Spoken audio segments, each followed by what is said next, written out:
आलो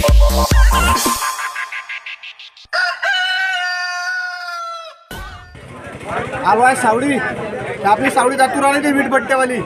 हे सावडी आहे इकडची, आपली राशेगावच्या इकडची। विचार जर केला तर सावडी येथे दर्यापूर मतदारसंघात तालुका पारदर्शक एकनाथ धाराबडजींचा कार्यक्रम आहे। या ठिकाणी जिल्हा परिषद अध्यक्ष बबलू देशमुख, स्थानिक आमदार बळवंत वानखडे आले आहेत। चालू आहे उद्घाटन। आता जिल्हा परिषदेची निवडणूक जवळ आहे। पाहतो आता कोण्या पद्धतीचा कार्यक्रम होतो। लय मोठी गर्दी दिसणार या ठिकाणी मध्ये, लय लोक आहेत। ते बाया माणसासोबत बोलून त्याच्या अडचणी पाहतो काय।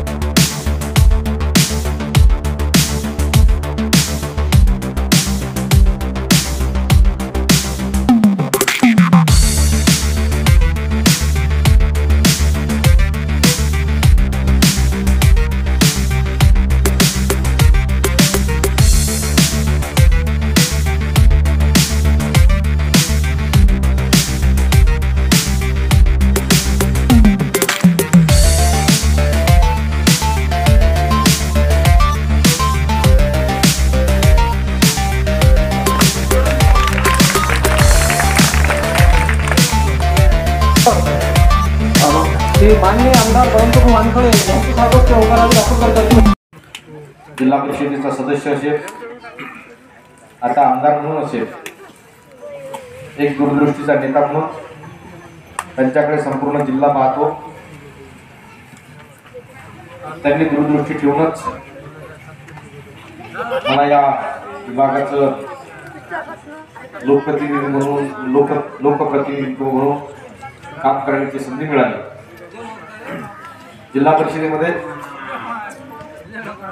आरोग्य आणि वित्त सभापती या पदाची त्यांनी धुरा माझ्यावर दिली आणि त्याची वर्क ऑर्डर उद्या परवा होईल आणि काही दिवसातच ते काम सुरू। मग त्यांचं डांबरी करण्याची मागणी होती। त्याला म्हटलं टप्प्याटप्प्यानं बळवंतरावचा निरोप आहे म्हणे ते करायच लागतं। इतका महत्वाच्या घरातल्या बॅटला आपण आता पुलाचं काम टाकलं। आता पुढच्या वेळेस मार्च नंतर मे नंतर रस्त्याचं काम टाक।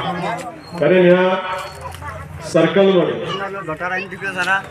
हे सर्कल दर्यापूर मतदारसंघात येते, अचलपूर तालुक्यात येते आणि इथं जे काही आजपर्यंत आमदार तुम्ही निवडून दिले ते सर्व विरोधी पक्षाचे आमदार होते, बीजेपीचे होते, सेनेचे होते। गेल्या 25 वर्षापासून हा भाग बीजेपी सेना या आमदारांना आतापर्यंत हे आमदार तुम्ही निवडून दिले। पहिल्यांदाच तुम्ही तुमच्या तुमच्यातला एक आमदार बळवंतरावजी वानखडे यांच्या रूपाने निवडून दिले। म्हणून आपलं आजपर्यंत या सर्कलमध्ये कामं झाले, सर्कलमध्येच नाही तर मतदारसंघात कामं झाले। एक पाण्याचा विषय आमदार भारसागरेने केला आणि त्याच्यावर 25 वर्ष काय 25 वर्ष लोकांना निवडून दिलं भारसागरेने। एक पाण्याचा प्रश्न सॉल्व केला आणि 25 वर्ष घेतली। आता पहिल्यांदा तुम्ही काँग्रेसचा आमदार या भागात तुम्ही निवडून दिला। आतापर्यंत हे सर्व सेनेमय होते, हा भाग सेनेमय होता। मागच्या वेळेस तुम्ही जिल्हा परिषदची सीट मला वाटते 100 मतांनी की 150 मतांनी काँग्रेसची पाडली। ही सीट कधी निवडून आली असती ती याच्यापेक्षा डबल टिबल कामं दिसल्या। पण आता काळजी करायचं काही कारण नाही। आता तुम्ही बळवंतरावजीला निवडून दिलं, 2 वर्ष झाले।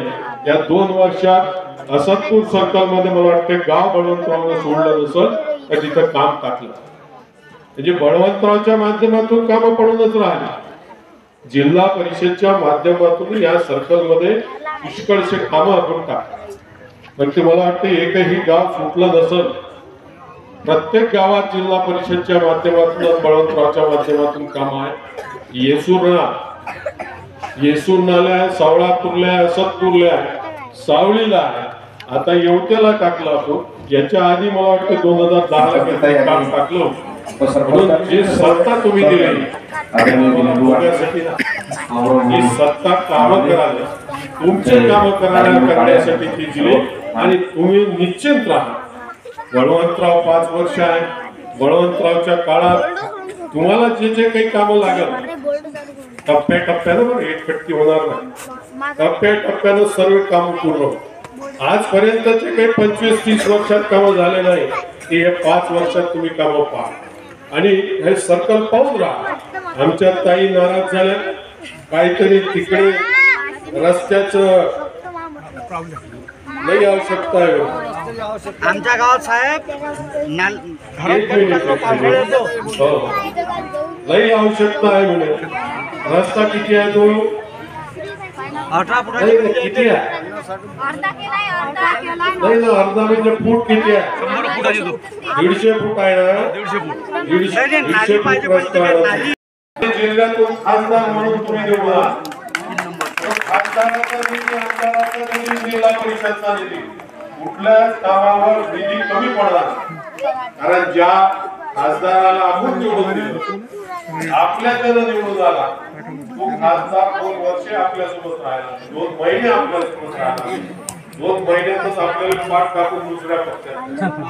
आणि कुठं मला वाटतं येवतले कुठं काम टाकलं आहे का खासदारानं, असं स्कूलला काही टाकलं का, सावलीला काही टाकलं का, बस काही काम त्या खासदाराचं 3 वर्ष झाली, एक दिसत नाही. आमदाराला तर 2च वर्ष झाले, 2 वर्षात 2-2, 3-3 कामं. हे मग मी तुम्हाला येवता सांगितलं, येवता गाव आहे. बबलूभाऊ देशमुख, बळवंतराव वानखडे आले, यानं कामाचे उद्घाटन केलं. निरा येऊन जाऊन ते सांगणार की पुढच्या वेळेस खासदार आमचाच होणार आहे, खासदार आमचाच होणार आहे. शिवसेनेचे पहिले आमदार होते, जे आमदार होते वाईटचे होते, यावेळेस येणारा आमदार आमचा आहे, म्हणजे सध्याचा आमदार आमचा आहे आणि होणारा खासदार आमचा राहील. आता गोष्ट सांगायची झाली की हे असदपूर झालं, दोन्ही सावळ्या झाल्या, त्याच्यानंतर येवता, हे गावं फक्त तालुका अचलपूरच आहे, बाकी विधानसभा दर्यापूर आहे. काहीच विकास नाही आहे. सारा रस्ता मी आलो, माझ्या अंगावरून कपड्यावर इतका झुळला बसला की मलाच मी वैकून येत जाऊ, तेव्हा तो रस्ता दुरुस्त करा, असं लोकांचं म्हणणं आहे. नाही म्हणणं आहे, पुढच्या वेळेस आलो रस्ता चांगला दिला, चांगली बातमी करेल. हे बातमी पाहायला भेटले गावरान 90, तशी आहे तशीच. आपण बातमी देताना कोणाचं टेन्शन घेत नाही.